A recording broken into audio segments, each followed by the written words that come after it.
Bonjour et bienvenue. Dans la vidéo d'aujourd'hui, je vous parlerai à propos de la TVA qui est rajoutée au prix des produits que vous vendez en ce moment sur eBay. Restez jusqu'à la fin, ce sera très intéressant. Faites-moi un like et abonnez-vous à ma chaîne de YouTube. Bonjour tout le monde et bienvenue à une nouvelle vidéo intéressante. Dans la vidéo aujourd'hui, on est avec Paul. Bonjour Paul, comment vas-tu? Bonjour à tous, salut, ça va? Oui, ça va très bien.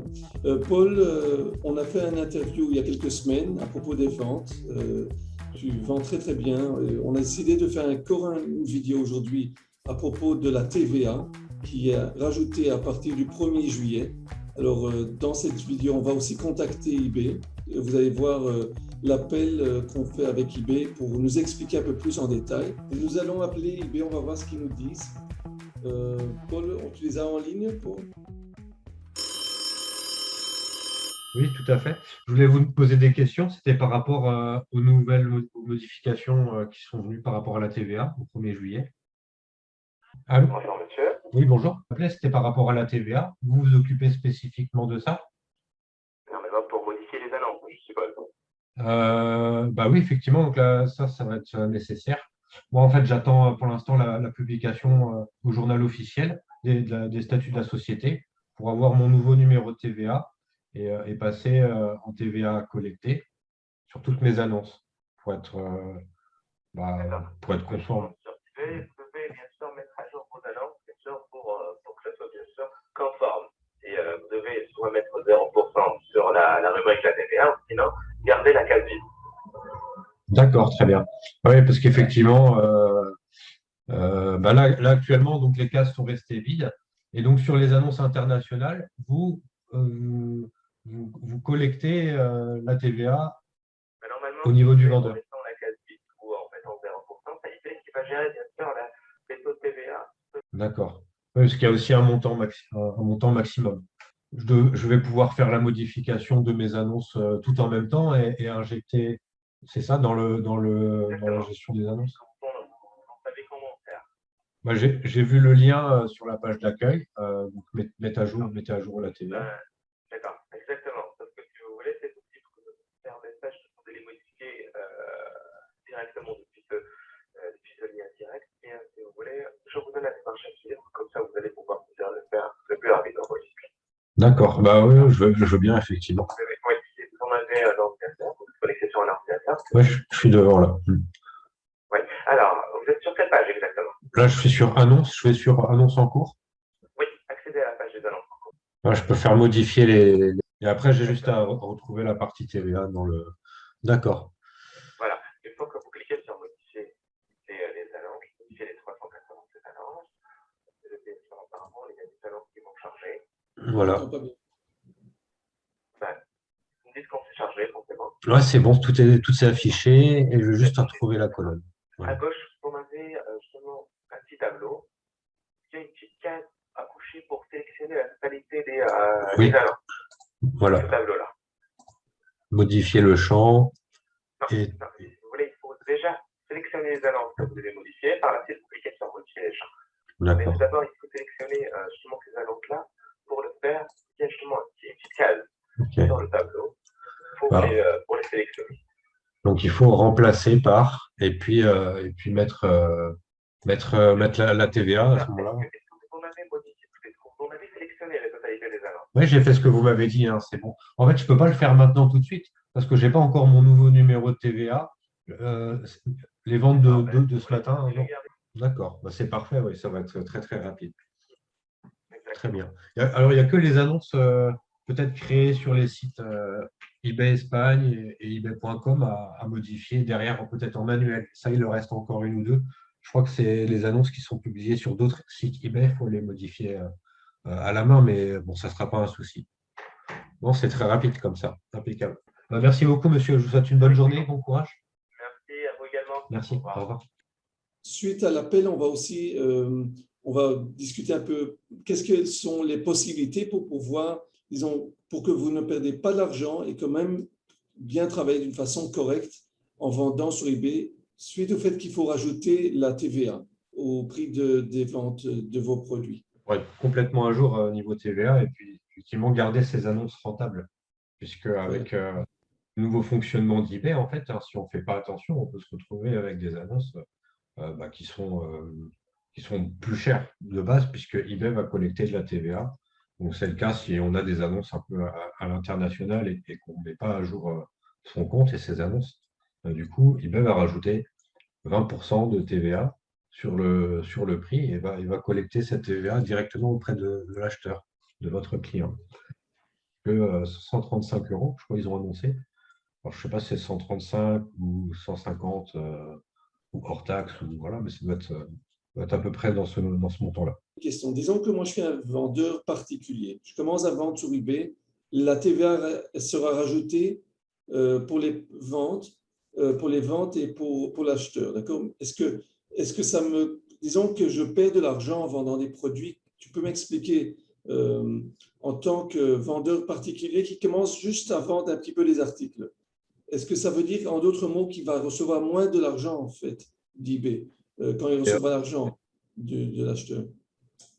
dans le fonctionnement normal, si c'est des ventes sur stock uniquement en France, etc., bon là, il n'y a pas de changement particulier. Mais c'est dès qu'on a effectivement des ventes à l'international.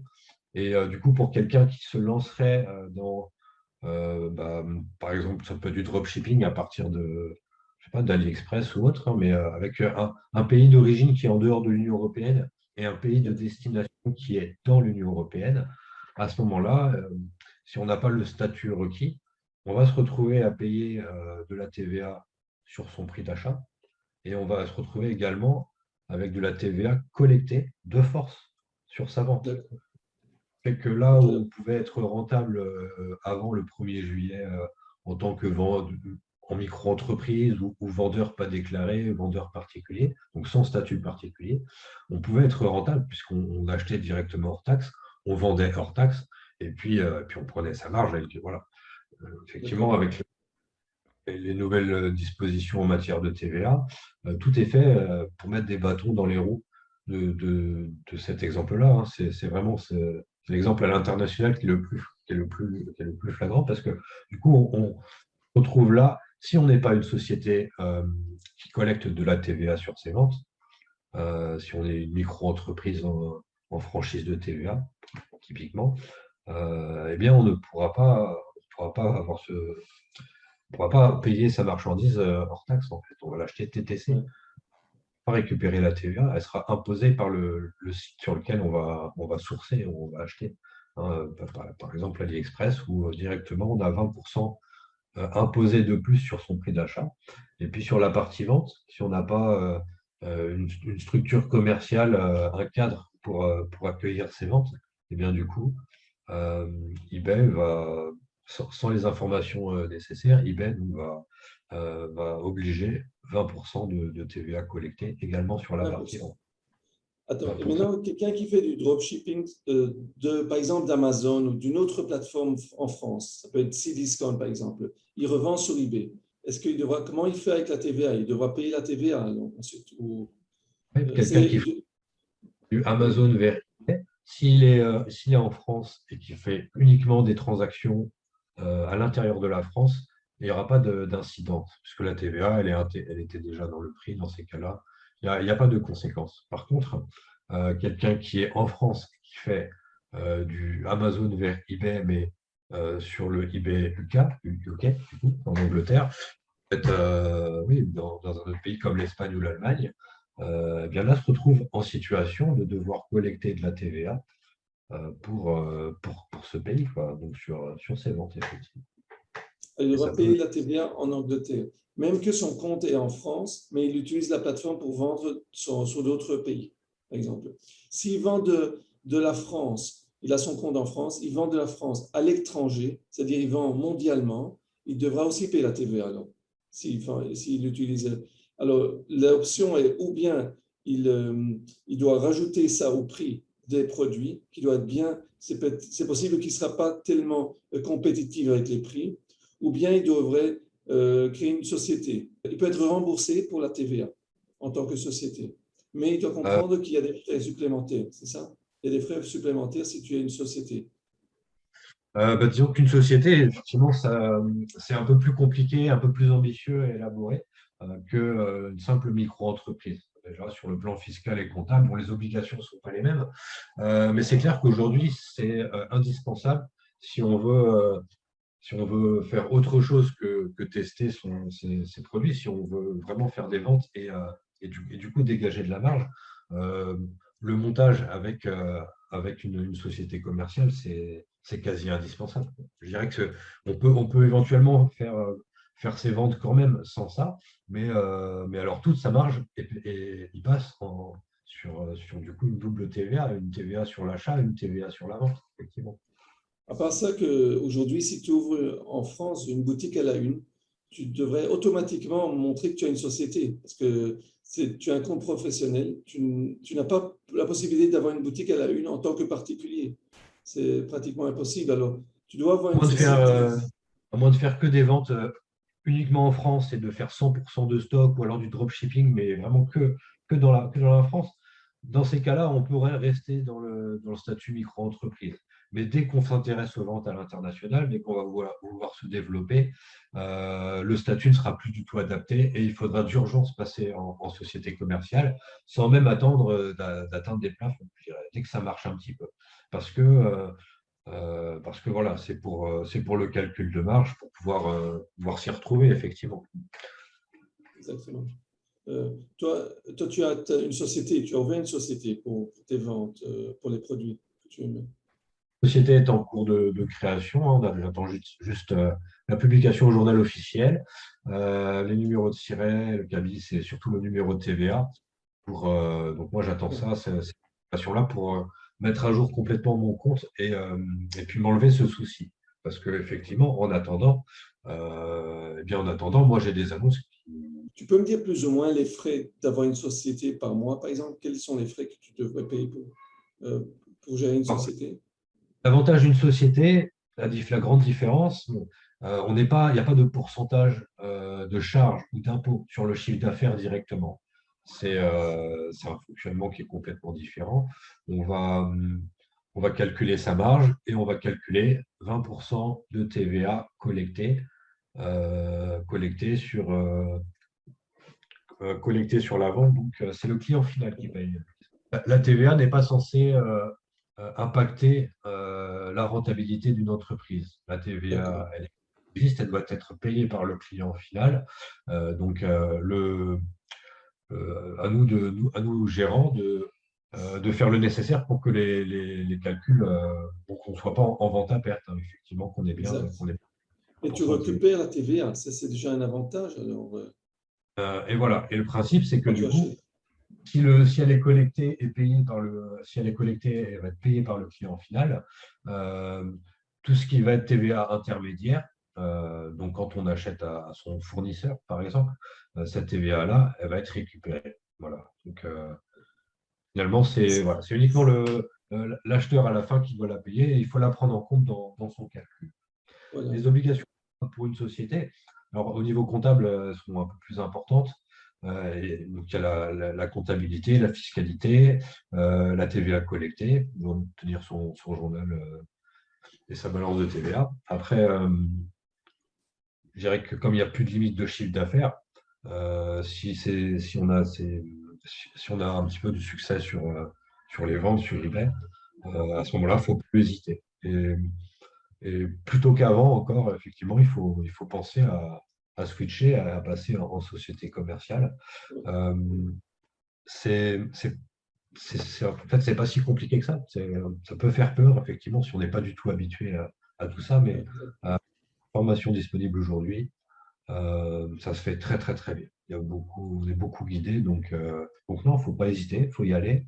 Et en tout cas, il ne faut pas rester dans une situation où, n'étant pas déclaré ou autre, finalement, on gagne peu ou pas d'argent, quoi. Alors, si ça marche et vous faites les ventes comme ça, essayez de faire la simulation avec une société commerciale, mettez la TVA et puis essayez de voir non plus d'essayer de faire des grosses marges pour qu'il vous reste quelque chose à la fin. En société, c'est un peu différent.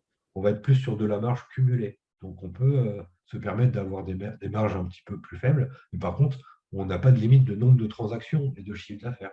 Et donc, ça pourrait être compensé par un gros volume de vente à ce moment-là. Que tu sais plus ou moins dire quels sont les frais, plus ou moins, si tu as une société, les frais pour la société. Pour la création, il faut compter 500 € pour l'établissement des statuts, du contrat des statuts de la société. D'accord. Il y a un capital, donc il y a un apport personnel à faire. Ça peut être 1 euro. Après, c'est quand même mieux de démarrer avec 500 ou 1000 capital, ça fait plus sérieux.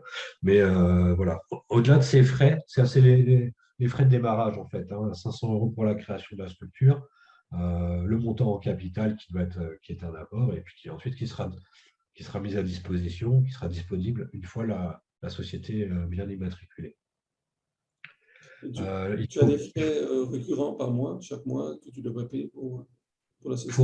Au niveau des obligations comptables, il faudra donc déposer ses comptes annuellement, ce qui veut dire que éventuellement rien n'empêche pour une petite comptabilité au départ je ne sais pas, pourquoi pas la faire soi-même avec une aide en ligne par exemple, où on peut faire sa comptabilité soi-même en ligne, et puis au final un expert comptable une fois par an pour faire le bilan et les obligations annuelles. L'inventaire, travaux d'inventaire, le bilan, et c'est tout, finalement. On n'est pas obligé de dépenser 2000 € de comptable par mois ou d'en recruter un et de l'avoir chez la maison. Voilà, ça c'est pour des très grosses structures qui peuvent intégrer directement le comptable dans leurs effectifs. Mais au départ, quand on crée une société, je dirais que si c'est pour passer 3 factures d'achat et 2 factures de vente, bon, a priori, ça n'a rien de... On peut tout à fait s'en passer au départ. Bon, voilà, à condition quand même de se renseigner un minimum. D'accord. Toi, tu avais dit que tu t'es renseigné sur le site 5 €. Oui, c'est ça, tout à fait. Moi, j'ai utilisé ce site-là au départ parce que je n'avais pas 5 €. Le site 5euros.com, le site de microservices, vous permet de contacter un comptable pour 5,90 €. Et puis, du coup, de lui poser la question que vous voulez. C'est-à-dire que même si on n'est pas entouré d'experts comptables, etc., eh bien, on peut quand même avoir des réponses personnalisées, personnelles, et être très, très bien aidé et conseillé, notamment par ce site, effectivement, c'est 5euros.com. Moi, je crois que c'est super parce que ça leur donne une idée. Si vous voulez vraiment continuer dans cette direction, moi, je vous propose quand même de contacter un comptable. Vous pouvez lui donner les chiffres que vous faites en ce moment. Et alors, il vous dira si ça vaut la peine d'ouvrir une société. Ou d'ouvrir une société sans voir vraiment si c'est vraiment le moment. Peut-être il faut attendre un petit peu. Et ensuite, une fois que vous développez votre affaire sur eBay, alors plus tard, vous allez, disons, créer la société. Mais je propose quand même de contacter un comptable, quelqu'un qui pourra vous diriger et qui vous dira exactement si c'est le moment d'ouvrir une société. Et vous pourrez aussi recevoir des informations exactes, plus précises. Quels seront les frais que vous devrez payer? Quelles sont les conséquences, les avantages et qu'est-ce qu'il faut faire exactement une fois que vous avez ouvert la société? Il y a quelque chose que tu voudrais rajouter, Paul, à propos de ce que nous avons discuté jusqu'à présent? Oh non, rien de particulier.